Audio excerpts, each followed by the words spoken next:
Hello, everybody. Welcome back to Commercial Real Estate Secrets. I'm your host, Austin Hare, and I'm joined today with my partner, Nate Palmer. Our guest is Brian Colao, and he is the director and founder of Dykema's DSO industry group. So Brian created this arm of Dykema, and this is now their 8th year of hosting the DSO conference. And so, Brian, it's a real pleasure to have you on the show today. How are you doing? I'm doing great, Austin. Real pleasure to be here. Thanks for having me. Awesome, awesome. So, yeah, 8 years strong. That's a long time. I'm curious, how did you get involved in this arm of Dykema? What inspired you to create the DSO arm? Yeah, I mean, I always tell everybody, Austin, nobody goes to law school to be the dental guy.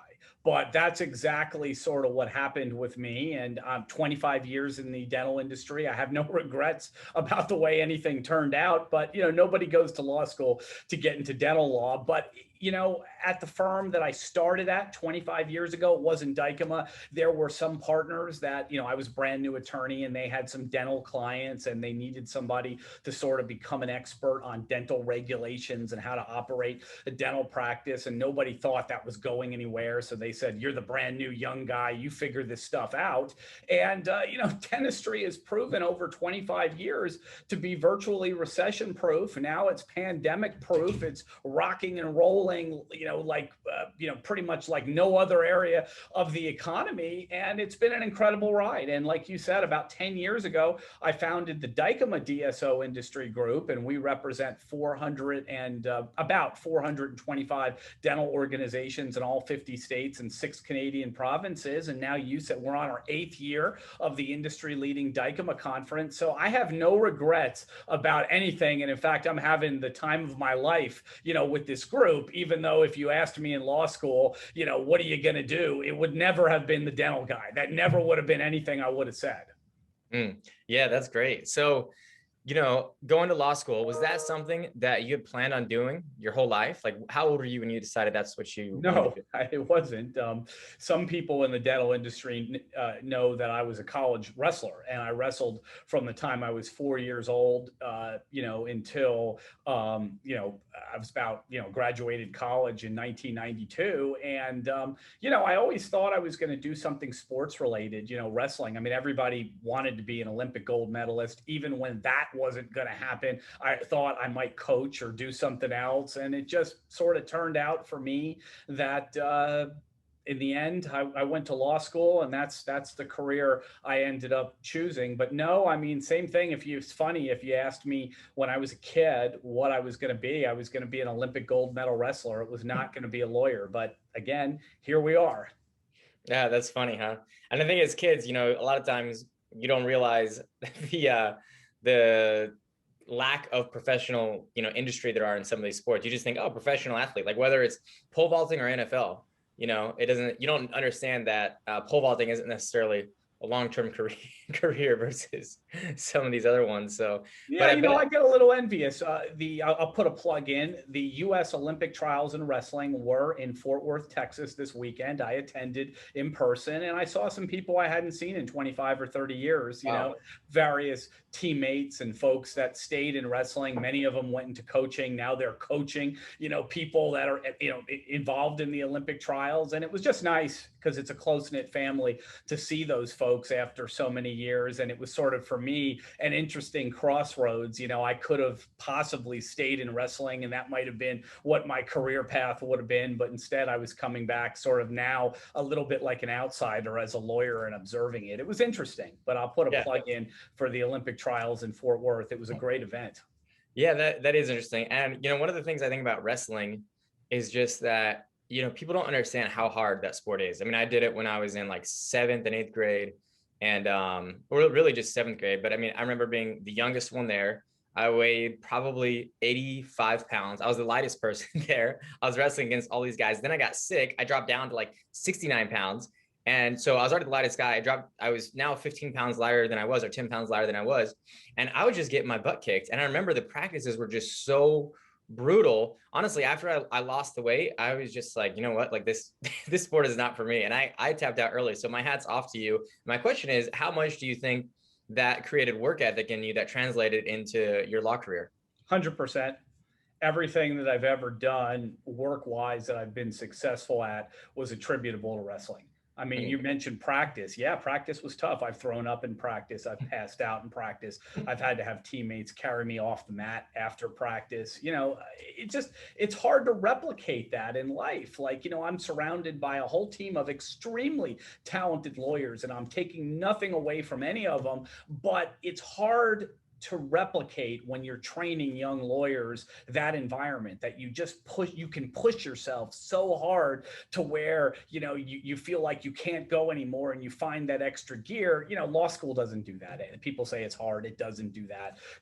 Regular classes in college don't do that. But those of us, not that you can't be successful, I take nothing away from anybody. A lot of people that were not wrestlers and didn't play sports still ended up being successful. But at least for me, those trials and everything I went through, whether it was cutting weight management, pushing yourself beyond your limits in practice, just having the courage to stand across the mat from somebody that wants to kick your butt and face that fear and go out there, that shaped everything I am. Every ounce of success I've had is attributable to that. Other people, I'm sure, can find other sources of motivation, but for me, that's what it is. Yeah. Yeah, that's great. And I know a lot of people, a lot of firms that will look specifically for athletes or collegiate athletes to hire them just simply because of the competitive nature that they have and the work ethic that they have. And so, yeah, it totally makes sense. So, all right, you decided to go the law track. You wanted to be a lawyer. What was it like? Like when you said you didn't think you were going to be in DSO, you didn't think you were going to be in dental. Tell us that story. Like how did that happen? Yeah, well, no one knew. I mean, if you'd asked me, what are the possible areas of law you could practice in and write them on a sheet of paper, dental wouldn't even have been, or DSO wouldn't even have been something that would have made the sheet of paper. It could have been like, litigation, intellectual property, real estate, corporate. I'd be writing stuff down. Maybe I possibly might have said healthcare law in general, but, you would have never come up with dentistry. For me, I had the opportunity, a group of 90 orthodontists, 25 years ago, were having a problem with their first DSO, and nobody understood the regulations or anything about that. And our firm took on that case. It wasn't even my case. And they said, hey, we need somebody that needs to become an expert on these dental regulations to sort of assist with us. And I was drafted into action and became an expert on all things dental, all the regulations, corporate practice of dentistry, illegal fee splitting, a whole bunch of really important things that actually became critical to the formation of the DSO industry as a whole. But I had no idea, when I was learning those things. Look, you're a brand new lawyer. You do as you're told by the senior partners. I said, this is what they said I'm going to spend the next year or two of my life learning about dental. I guess I will.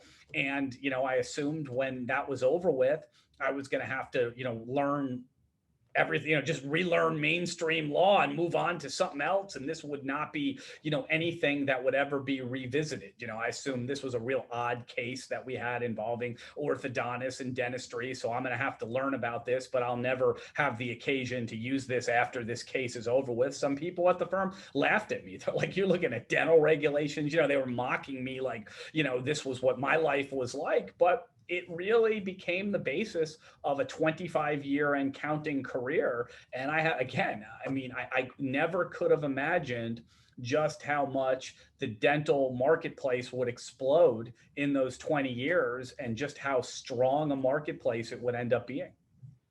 Mm. Yeah, that's And I good. have 40 lawyers. I mean, just one more point. I have 40 attorneys that work for me, 20 of which do nothing but dentistry. Another 20 do maybe half dentistry and other healthcare stuff. But, think about that, a 40-person team that does dentistry. And I was just the person they laughed at. We didn't even really have too much of an internet when I started. So I was in the law library looking at books with dental regulations in them. Imagine that. Man, it is. Yeah, it really brings things into perspective when you realize how much times have changed since then. I mean, because really the DSO industry would have been, pretty unsophisticated back then, if even at all. I'm not Nate would know more about the history There of was one this. DSO 25 years ago. It was a failed model. It's what I call DSO 1.0. They didn't follow the regulations. They didn't get along with their affiliated doctors. They got virtually litigated out of existence. And, Hmm. again, I thought that was going to be that. That was going to be the end of it. But we then came DSO 2.0, where they got along with their affiliated doctors. They didn't necessarily follow the rules as much, but they got along with their doctors. They found a way to put patients in the seats. Now we're on DSO 3.0 that gets along with their doctors, follows the regulations, puts patients in the seats, and it's about 32% of the marketplace now. Back 25 years ago, it was probably like 1%. I mean, under 1%. Now it's 32% and counting. In the next 10 years, DSOs are going to be 75 or 80% of the marketplace. I mean, it's just incredible the amount of capital that's being invested into the dental space. Yeah. Yeah, no, that's interesting. So when you say that they didn't play by the rules, you're talking about like the healthcare laws, like following healthcare laws. Is that what you Yeah, mean? I mean, yeah, yes, that is what I'm talking about. The ones that apply most in this situation are the corporate practice of dentistry and fee splitting. There are rules pretty much in all 50 states. A couple states are fairly lenient, but 46, 47 of the 50 states say non-dentists cannot own dental practices. The only people that can own and operate dental practices are licensed dentists. So this means if you're a private equity investor and you want to invest in the dental space, you can't directly own a dental practice. You can't just say, oh, let me just buy the dental practice and be a partner. You cannot do that. You've got to form a DSO, which is a management company that provides non-clinical administrative support services to a dental practice that's 100% owned by a licensed dentist. So it's called sort of a captive PC situation. You've got to get a professional corporation that's 100% owned by a licensed dentist. That person has to own and operate the dental practice, make all clinical decisions. Then you can have a DSO provide non-clinical support services to that practice. And the functional equivalent is the profits of that practice will then flow up to the DSO through the contractual relationships. And this may sound, a little complicated or a little involved, but this is taking over the entire industry. That's why it's relevant. If somebody's listening like, wow, gee, that's boring. Okay, it might be, but it's taking over the industry. This is what dentistry is going to look like in, 10 years from now. 80 to 85% of dentistry is going to look like this. How it might be relevant to your, real estate, folks that listen in is a lot of these dentists own their own real estate.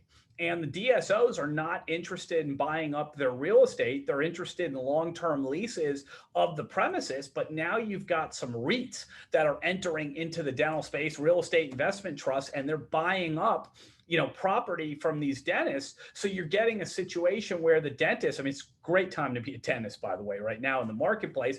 You get two bites at the apple. You get one bite at the apple to basically sell the assets of your office and affiliate with the DSO. And they're doing that for multiples of EBITDA we can talk about later. And then you get a second bite at the apple if you own the real estate to have a real estate investment trust come in and you can sell that to a REIT. So, I mean, dentists have incredible opportunities in this marketplace right now. Yeah, yeah, I agree.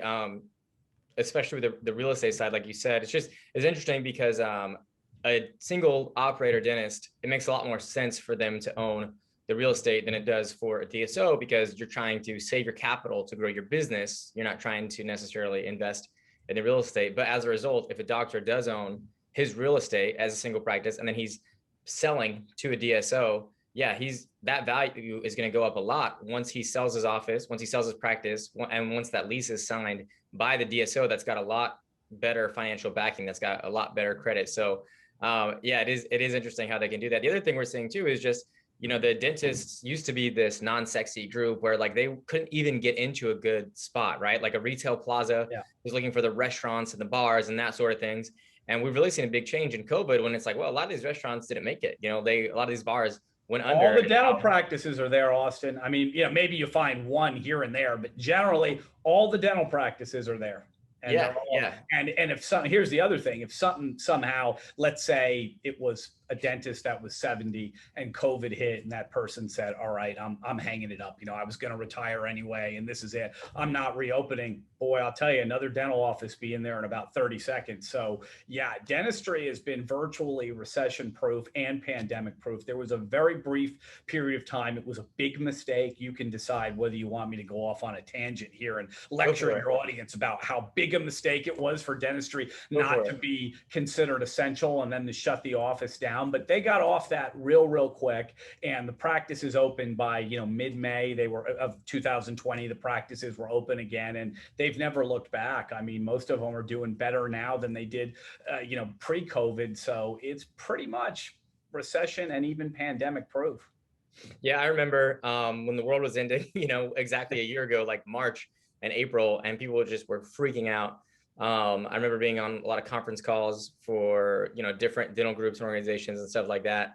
And you just didn't know. It was a scary time. And now in hindsight, it really just a blip on the radar, because the pent up demand, offset that. And everybody had really strong years in 2020, and 21 is shaping up to be even stronger. So yeah, I think all that did was improve investor confidence, private equity confidence, DSO confidence in the marketplace. It did. I mean, it really did. You didn't need a lot of confidence before that, because all the PE investors knew that dentistry was one of the hottest segments of the economy. And 2019 was a record year for DSO affiliations. And the first two and a half months of 2020, I mean, it was looking like it was going to be a record pace.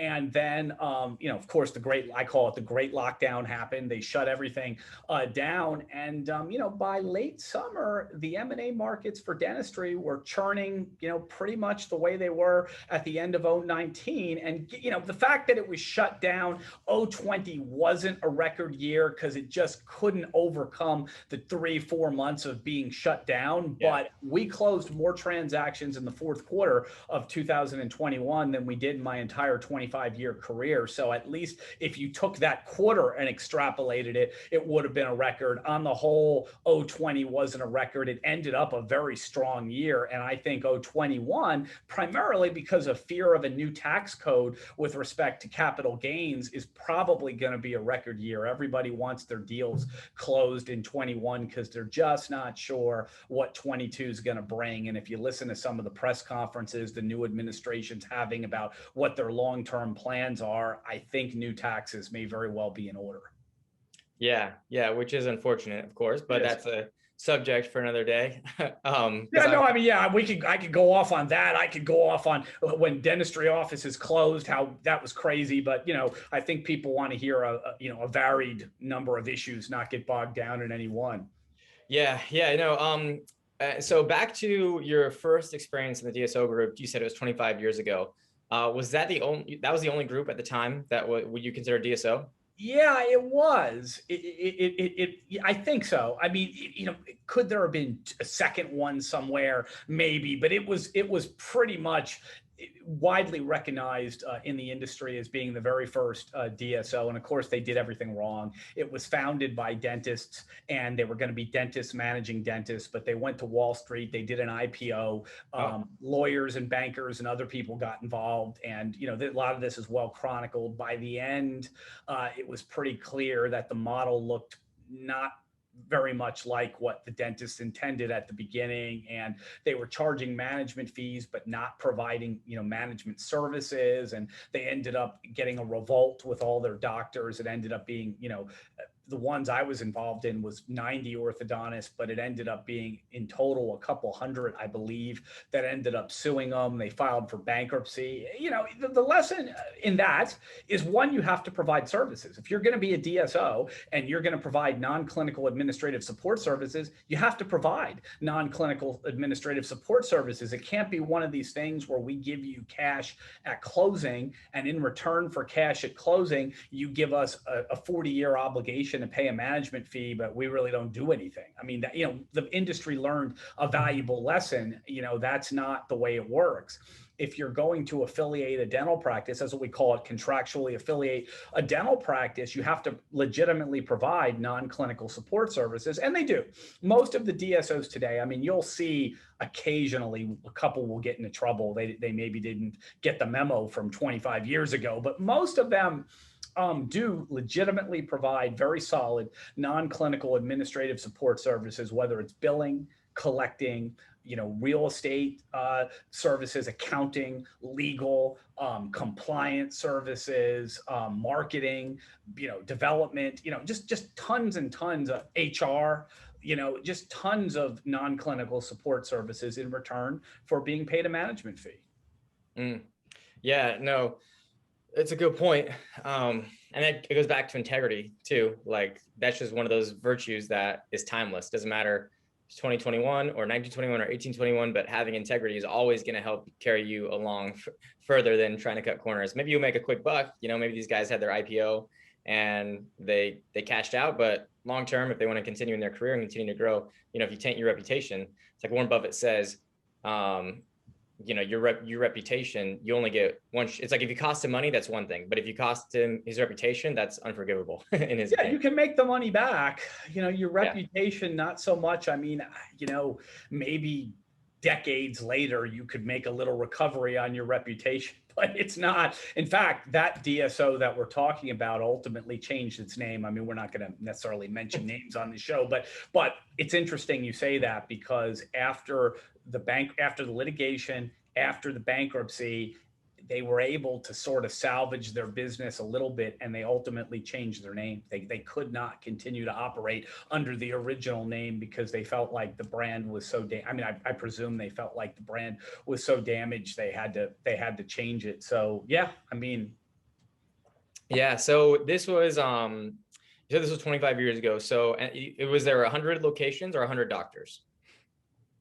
Oh, there was several hundred. I mean, it was interesting. I don't really know how many total doctors they had affiliated, but at least our clients at the time were 90 of their doctors sort of became our clients. And if you read, again, don't want to mention names or anything, but if you go to look at cases and stuff, there were a couple hundred cases. So, I mean, in total, I'm just estimating here, they had several hundred affiliated doctors, and a good 200 ended up litigating, with them in some way, shape, or form. And then when they filed bankruptcy, all the doctors were filing claims in the bankruptcy court to try to get out of their contracts. And it just became a really, really messy situation. They were able to emerge from bankruptcy. They changed their name. And, I think they're operating today under a new name with a completely different model than the original model that they started out with.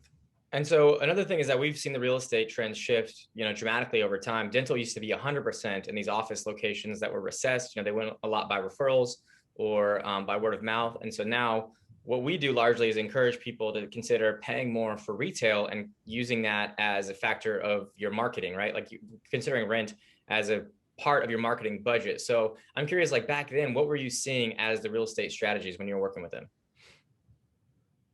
Well, yeah, I mean, you raised some really good points, and I agree to an extent with some of the things you said. But if we're turning the clock back and we're going back 25 years, these were well established, at least back then, orthodontic practices that were their primary referral source was from other GP dentists. Because remember, 25 years ago, only 1% or less of the marketplace was DSO, maybe even less than that. So all the referral sources, for the most part, were coming from other GP offices. But the evolution of referrals and models over this 25 years, now you've got direct to consumer advertising models out there. You've got some that part of their model is maybe they're in shopping malls or strip malls or other centers. So a good portion of their referral is just foot traffic coming through. We've opened up dental stores and department stores and things like big box retailers or other things. So, there's so many models today. The interesting thing, and I'm sure you know this better than me, I know enough to be dangerous about it. One thing is the strip malls have done well. The direct-to-consumer advertising have done well. The big box retailers have done well, like some of the dental operations that are putting up temporary shop in Walmarts and Targets and Sam's Clubs and places like that. They've done well because those aren't going anywhere.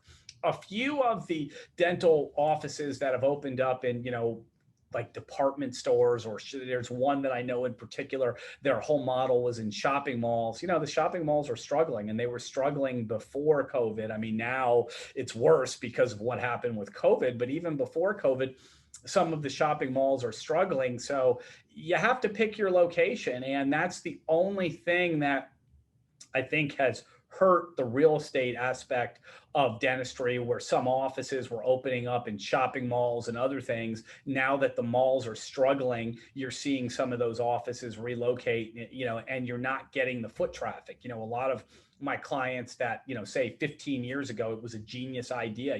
We're opening up in the Galleria Mall. That's our thing. And a zillion people are walking through the Galleria Mall. So we're picking up walk-in patients all day long. The day began, we had no idea what was going to happen, but 10,000 people walked through here, and we filled our schedule because 10,000 people walked through here, and we got, foot traffic. It was genius 15 years ago. Today, with the mall struggling, and even before COVID and now COVID, they were either shut them down, or some people have been afraid to go to the mall. Those offices are struggling, and in a lot of cases having to relocate. So that's the only part I don't know about. You would know this, Austin, because you're much more real estate focused than me, but the malls are struggling, and I worry about the long-term viability of some of the shopping mall models. Yeah. And Nate, let's bring you into the conversation. Let's explain to Brian and everybody listening kind of how the fast food industry paved the way, decades ago for dental, and then your opinion on what's happening with those dentists who opened up in places like inside a mall. Yeah, well, so I guess a couple of different things. A lot of people look at kind of when I speak a lot, it's kind of on the theme of the retailization of healthcare, right? So a lot of people look at fast food in the 50s and 60s, and it was all independent mom and pops, and then you kind of had this corporate wave of chains that came in and created systems and took things over, and that's most of the brands that we're all aware of today. And so we see that a lot in healthcare. We've only been dental focused for maybe the last 4 or 5 years. We were in other healthcare verticals, or really focused on other healthcare verticals prior to that. But yeah, I think you see some of that. And it actually leads me to a question I have, because, one of the things that when we get called by a lot of these independent doctors or dental groups that are asking is what is the right real estate play when thinking in the future about some exit, right? You referenced before kind of a best case scenario where you get 2 bites out of the apple. And we're real estate guys. We absolutely advocate owning real estate, right?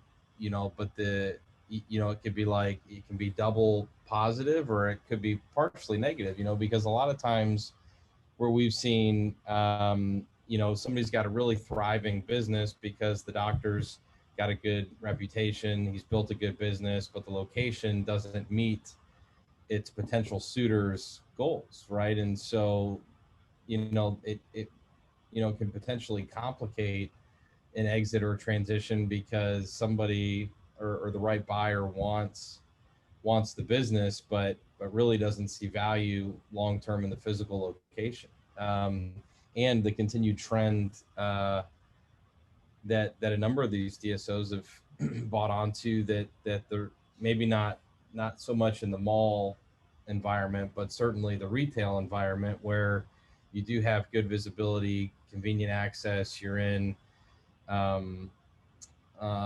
corridors where people kind of frequent on a regular basis, whether that's in proximity to a Starbucks, a grocery store, whatever that may be. I'd love to hear your input and kind of how you see that from your world. Ultimately, how real estate does come into effect when you're looking at valuations, and really the long-term viability kind of post-acquisition of a clinic for that right, DSO. No, it's a really good question, and there's not a one size fits all answer, but it really depends on this, what, because I speak about this too, a number of conferences a year on this.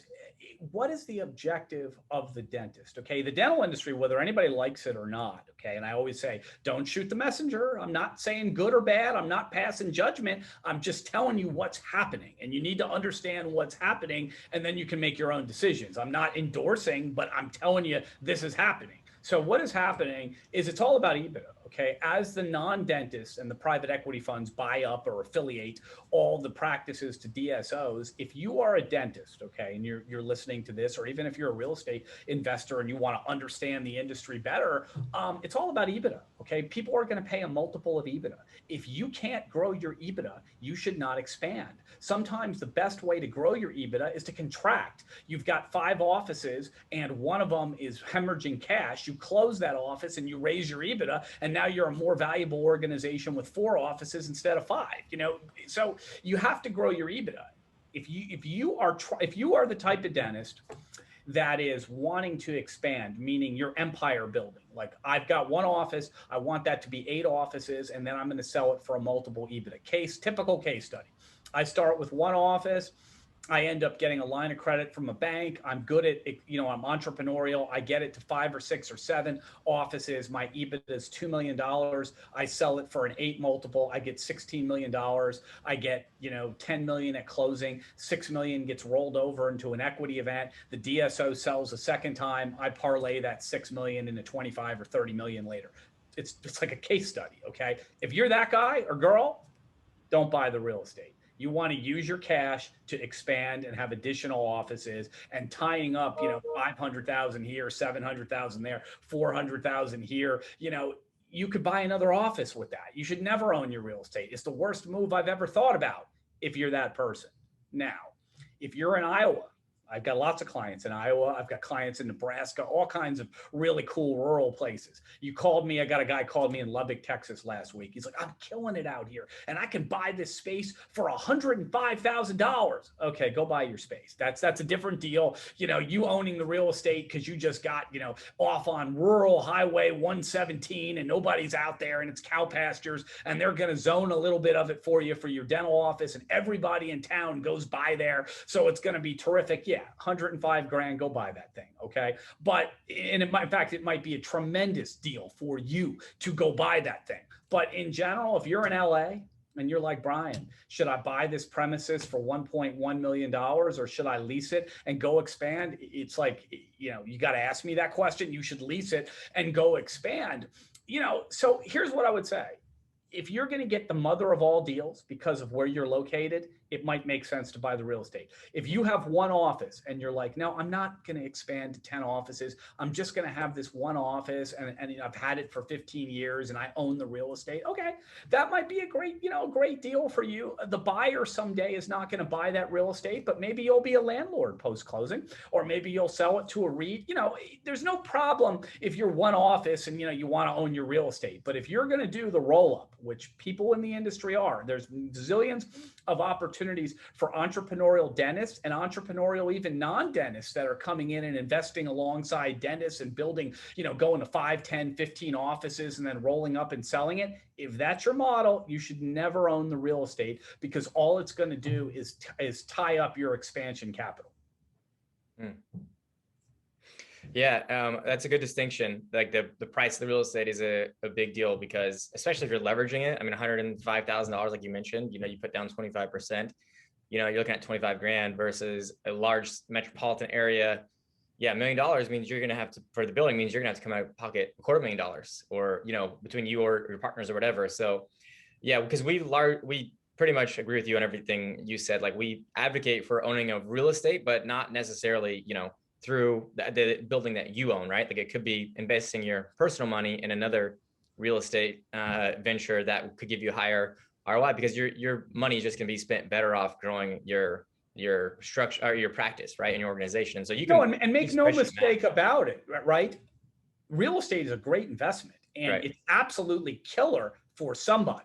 Your question was, if you're an entrepreneurial dentist, should that be your play? And not necessarily. But if you're a real estate investor listening to this show, yeah, you absolutely should be investing in real estate. And if you're a dentist and your practice is killing it and you got extra cash, yeah, real estate can be a tremendous investment. But as I understood the question, if you're building your empire and rolling it up and selling it, you're probably better served to save your capital to buy additional offices in that instance. But absolutely, I mean, there are REITs, healthcare REITs exploding right now, and they can't wait to, they have an insatiable appetite for dental offices, medical offices, because they're recession proof, they're stable. Even when other things shut down, they don't shut down. So yeah, I mean, real estate is booming and it's an incredible investment, but the lane that I play in, or the sandbox that I play in, is entrepreneurial dentists and doctors and what might be the play for them. And often the play is to let somebody else invest in the real estate and you invest in additional offices and grow your EBITDA.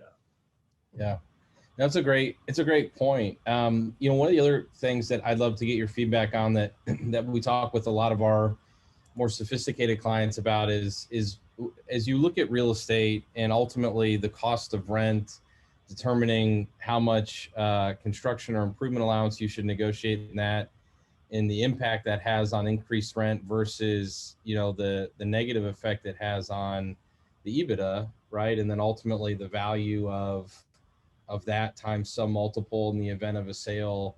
What's your advice to the different dental groups who are kind of balancing kind of capital management, how much, because everybody loves construction improvement allowances, it's off balance sheet loans, it helps you do more quicker, but then ultimately you come to pay the piper when you agreed to pay an extra $50,000 a year in rent, to get some monster construction allowance, which now, impacts your EBITDA and ultimately, the value of the practice when you go to sell.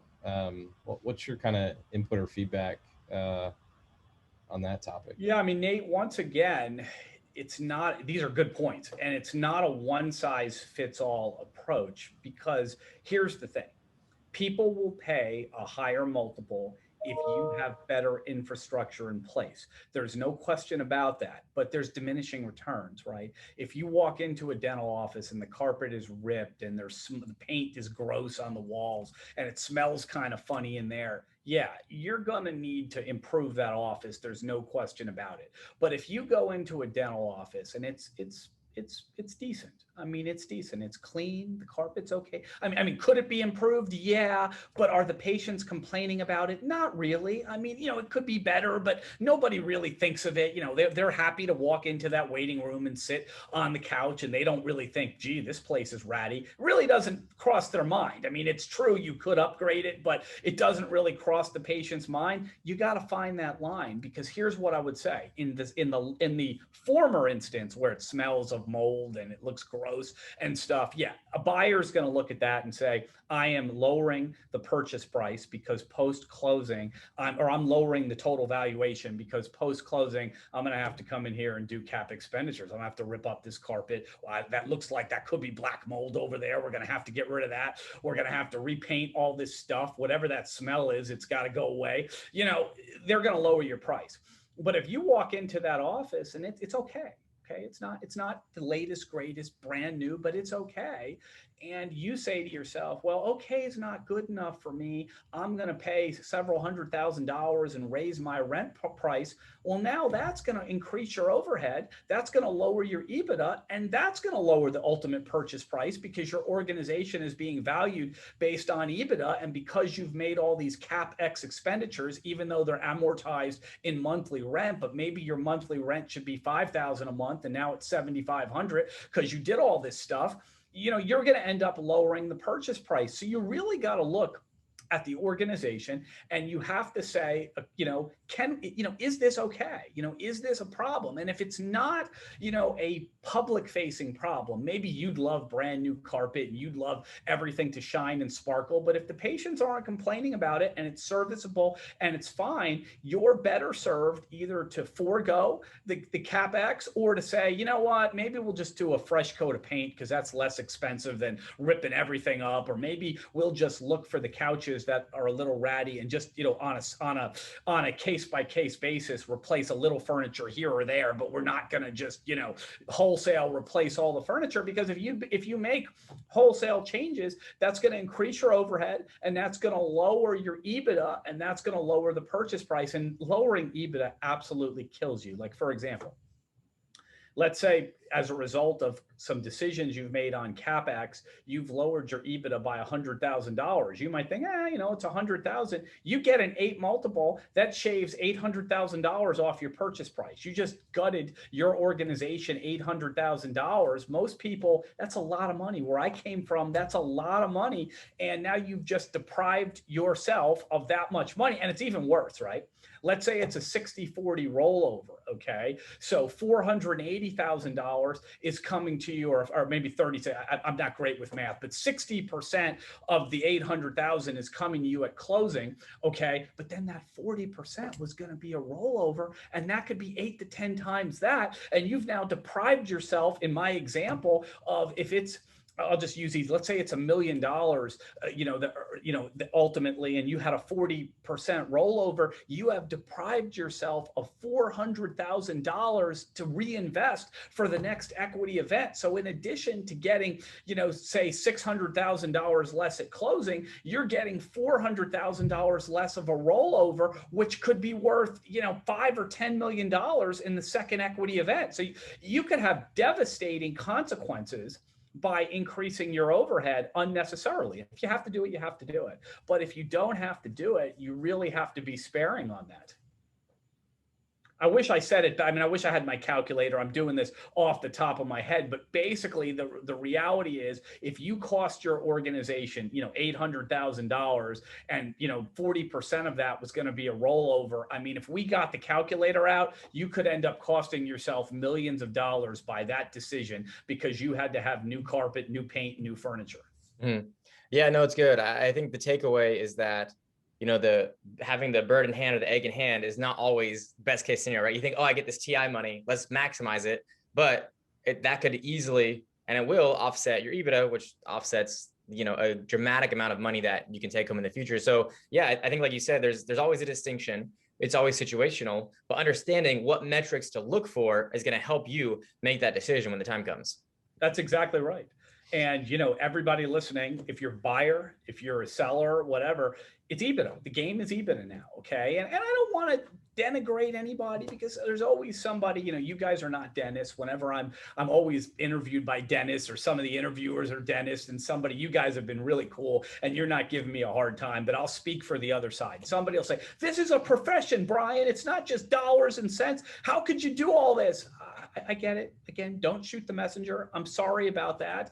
I'm not telling you to mistreat your patients. Please treat your patients correctly, but you got to look at the business side of this.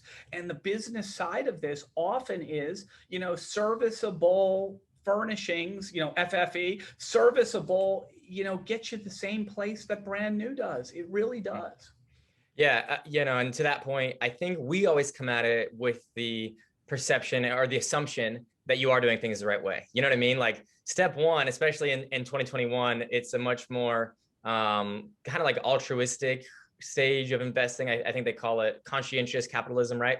And so we just assume that you're treating your patients right? We assume that you're doing the right thing. We assume that you're probably not going to have good growth if you're doing things shady, if you're doing things incorrectly, or, practicing malpractice or whatever it is. And so, yeah, that's step one, right? And then, okay, under that assumption, how are we going to grow our business the most, right? That's step two. So I think, like, we feel fine talking about the dollars and the profit and EBITDA and all that stuff, because it's assumed that you're not taking advantage of anybody, right? So if you do things the right way, okay, now let's talk about how we maximize our profits.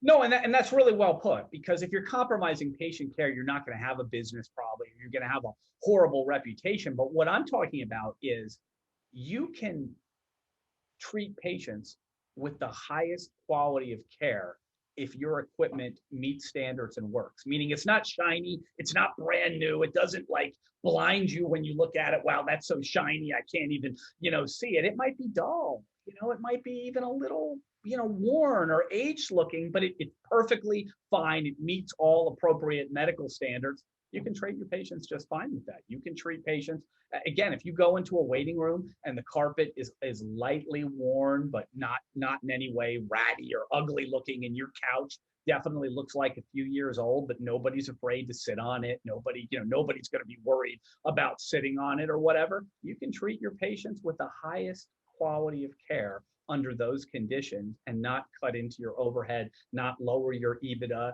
not compromise the value of your organization. And you got to find that right balance. And a lot of my clients, they get into these rotations, for every 3 years, we're putting new carpet, whether we need it or not. And you look at it and you're like, no, you don't need it. Okay. Patients aren't going to remember that. Yeah. I mean, there's a couple little runs in the carpet if you look carefully, but nobody that comes into this practice notices that and is going to care. Yeah, there's that slight little, crack in the wall if we look with a magnifying glass over there, but nobody's going to notice this. Patients are not going to stop coming. Their care is not going to be compromised in any way because of any of these things. But the consequences of you refurbishing this thing every 3 years is you're raising your overhead and cutting into the value of your organization. So you have to look at a case by case situation and figure out what works, for your organization. Yeah. That's one of the reasons a lot of the DSOs and private equity groups are killing it.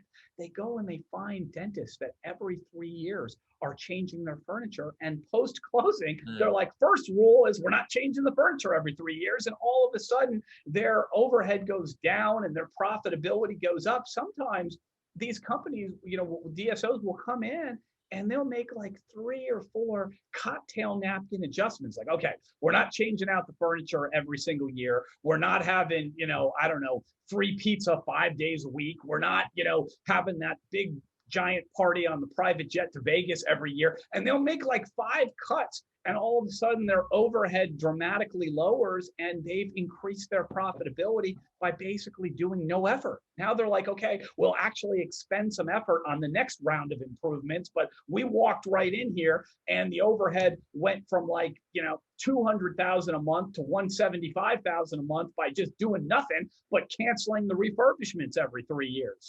So there's a lot of, this is why dentistry and healthcare is so attractive to so many private equity groups, because, to be frank, dentists, I'm a lawyer, like lawyers, and are not great business folks. They think they're doing something, and then you have a trained person come in with an MBA and they look at it and they're like, no, we'll make a couple adjustments here and dramatically improve the profitability of the organization.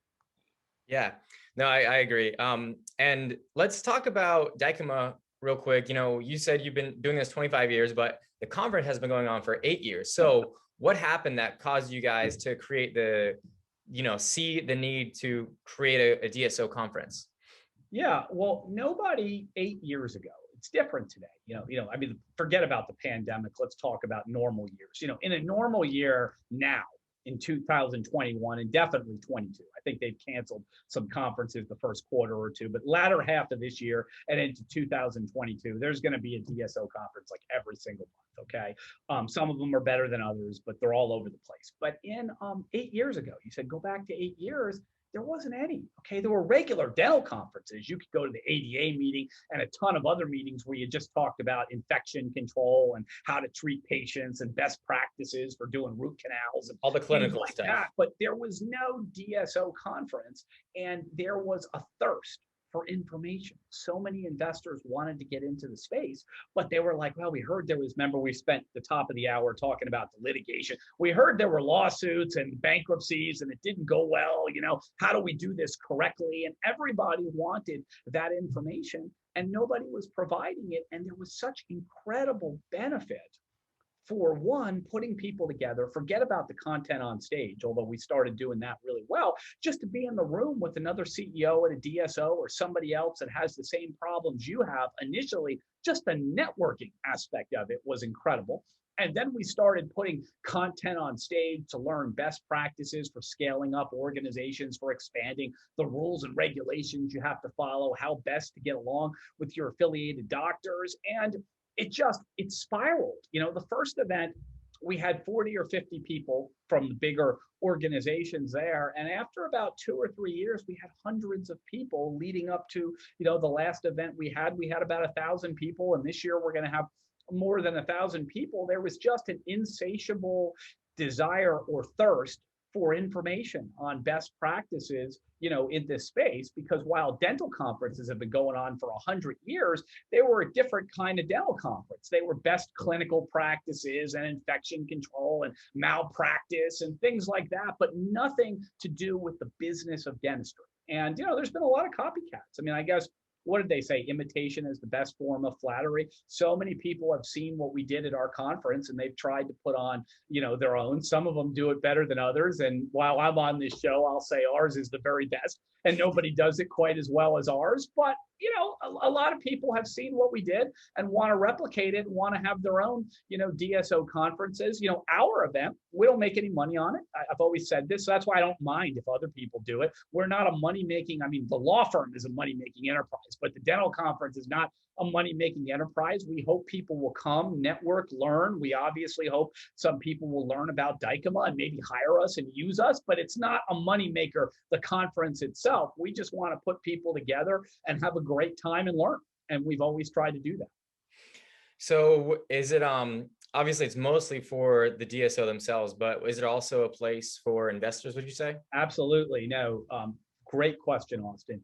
You will see middle market groups there that are interested in learning about their strategic options. Maybe some of them will affiliate with DSOs. Some of them will grow on their own for a while. You see mega DSOs that want to buy them up and want to do deals. You'll see investors. You'll see private equity investors. You'll see real estate investors. There's REITs that are there that are looking for real estate opportunities. There are vendors from across the industry that have innovative artificial intelligence and other technology platforms that add value to dental offices. So it is a melting pot for everything. All things DSO dental related will be there, and everybody can gain something from it. Whether you have your own office and you're a dentist-owned solo, you're a dentist-owned group, you're a small dentist-owned DSO, you're a big DSO, you're a medium-sized DSO, you're a REIT, you're a private equity group, you're a vendor, there's all something to gain from being there. Yeah. And it's still mind-boggling to us sometimes, with this, how fast you see the industry growing and the increase of sophistication, how some people will still be so antiquated in their site selection process. And this particularly applies to de novo locations, but it's just like, maybe they're smaller, but we've seen people who are sizable DSOs just want to use a broker who they know that is a friend or a golfing buddy or a cousin or whatever, and they don't necessarily have the experience in dental industry, like specifically. And so, there's so much to look at now in terms of the analytics, in terms of the demographics, in terms of compiling that data. And you see this advancement in so many other parts of the industries, but yet running the analytical data, the demographic data, the site selection data is still so far behind. So, that's our focus. That's what we focus on. And that's what we help. It's Moneyball, Austin. It's Moneyball. Okay. And we're baseball, where when, Billy Bean over in the Oakland A's said, hey, I'm going to revolutionize baseball and I'm going to bring Moneyball here. Whereas when he first did it, now most of the league is doing it. But when he first did it, most of the league was not doing it. And they're like, what are you kidding me? You're bringing a Wharton School person in here in this room with all these 6'5" jocks that play baseball that said, hey, that guy's a good hitter. He looks like a hitter versus, this, we're going to run a spreadsheet, or something. But I'll say this, dentistry is very much still like the Billy Bean initial era right now, where this de novo stuff is tricky business, okay? When you do an acquisition, you've got 3-5 years worth of financial data. The concept has been proven. You're not going to buy it if it was a big disaster and went bankrupt, right? You're looking at it and you're saying, hey, we know somebody way back when, maybe they were lucky, but whatever, they picked the right location and money has been flowing into this office for at least 5 years. We're looking at their financial performance and we know the concept of, can this location sustain a dental practice? It's been proven. So we're really just coming to evaluation and going to buy them. When you're doing de novos, you don't know if the concept's proven. You might say, this looks like a good corner. This is a new shopping center. We think it's going to be okay, but you don't necessarily know that for certain. And you've got to do your research. And there are still organizations out there that are using the old, what I call the old scouting system before Billy Beane. Wow, he looks like a player. That guy's tall. He moves like a player. He looks kind of fast. Okay, let's go draft that guy. They're just walking up and saying, it looks like a lot of cars come to this intersection. It looks like a lot of people like go here. It seems like it might work out. Let's go invest, 700,000 and open up this office, and it's risky business. And you've got a lot of analytics behind what you do. I commend and applaud you for that, because a lot goes into site selection and you don't want to do it wrongly. I've got tons of clients that opened up their first de novo, and they might be successful. They got 4 offices and this was number 5, and they're killing it. Their 4 are all doing well and they're profitable and all this stuff. And then they open up a de novo and it's hemorrhaging 150 grand a month and it's killing their EBITDA. And I'm looking at this and I'm like, well, how'd this happen? Well, I mean, it looked like a good shopping center. They really put almost no thought into site selection, and the consequences are, really significant for them. So anything you can do, maybe you can't with 100% certainty guarantee anything, but anything you can do to tilt the odds in your favor that, look, we've got 37 benchmarks we're looking at, and 31 of them are real positive for this location. And it looks like this is the right location. Or somebody walks in and says, hey, that intersection looks busy. And you're like, yeah, but like 3 of the benchmarks are triggered on that one. And, 34 of them are negative for all these reasons. Anything you can do to help with that site selection is going to be a huge value add in the marketplace, because those de novos, the US, some areas are saturated, but there are plenty of spaces that still will support de novos. But it's tricky business, site selection. You got to do it correctly, or it can ruin your whole organization, literally. Yeah. We always say, better data equals better decisions. And so if you are doing any sort of real estate transaction, whether it's leasing a new space, renegotiating a lease, relocating an office, buying a building, starting a de novo location, use an expert, right? Use an expert in real estate. And it doesn't have to be us. We just consider an expert somebody who's done at least 10 deals in your specific industry. So if that's dental, don't use somebody who, from golfing at the range, that's their first time doing it, right? Like, use somebody who's got at least 10 deals, because they're going to know some of the pitfalls. They're going to know what to look out for. They're going to be able to help you do it the best. So, and then also with, in terms of the conference, tell everybody like the dates and how they can find out more information about that if they're interested in coming to the location. It's July 28th through the 30th. It's in Denver at the Gaylord Rockies. DykemaDSO.com, DYKEMA DSO.com. You go on there, you find all the information. We're going to get for you, Austin, a discount code. So if anybody that listens here to this show wants to, save some money, get the special discount code, we'll cut them a deal to come to the conference. Again, we're expecting probably 1,100. Anybody that's obviously sensitive to COVID and the pandemic. Most of the participants are going to be vaccinated. As you know, healthcare providers were priority. So almost everybody that I deal with these days has been vaccinated, certainly by July. I think most of us will. So I think it's going to be as safe an event as we're going to be able to put on. And we're expecting 1,100 people. And I think whether you're an investor, whether you're a dentist, whether you're interested in the space, a non-dentist that wants to learn, it's a value add to attend. It really, really is. Yeah. You guys, I know you guys are probably coming, but you'd be great, for site selection. A lot of folks listening, that open up de novos are really looking for value adds on site selection. I mean, that's key. Yeah. And I think, we can't stress the value of the relevancy with that, because, we, in this conversation, we're categorizing everything dental as equal, but as well as anybody, the different DSOs that focus on different types of patients, different insurance profiles, different demographic regions. There's so many, there's not one dental model that fits all, and that's really where I think a lot of people who try to do it really don't do a good job in really understanding their specific client, their specific needs, how to create a kind of a tailored and custom approach to be able to look at Dallas with a different lens than another dental group's going to look at Dallas, to really uncover and understand what the real opportunities are, who the real competitors are. And it's so important what you just said. So. If you have a profitable dental office, there is a buyer or a partner for you, but it's not going to be one size fits all. Like you said, payer mix.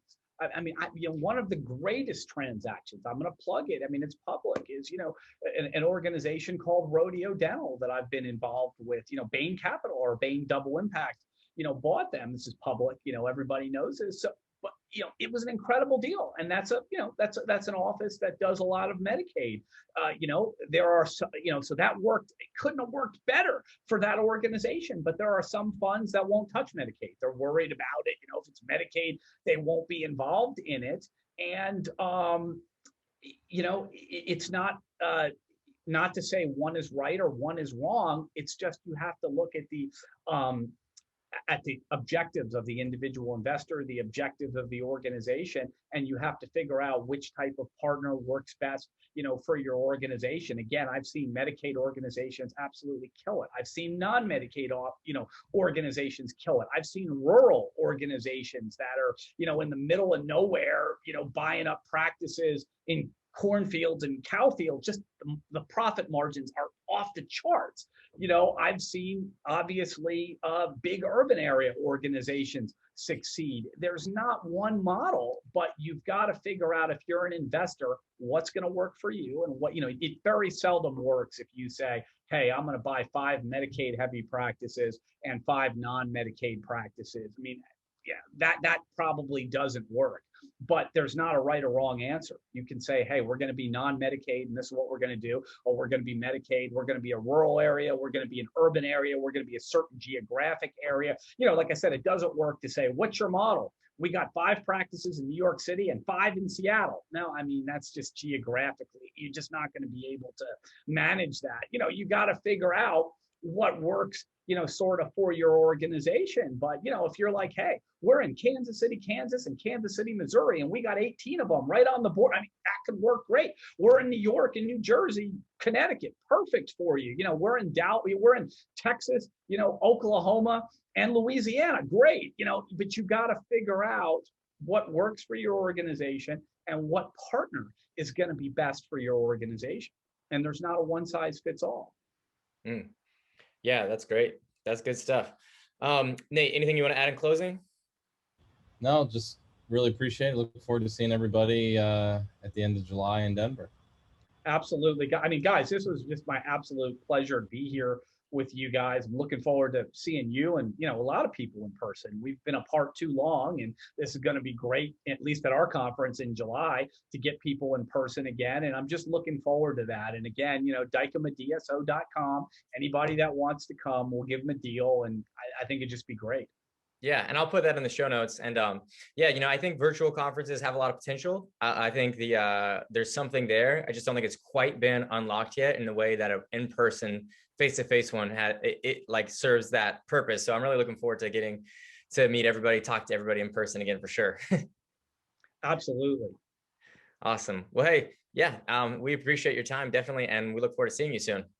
All right, guys. Thanks for the time today. Really enjoyed it.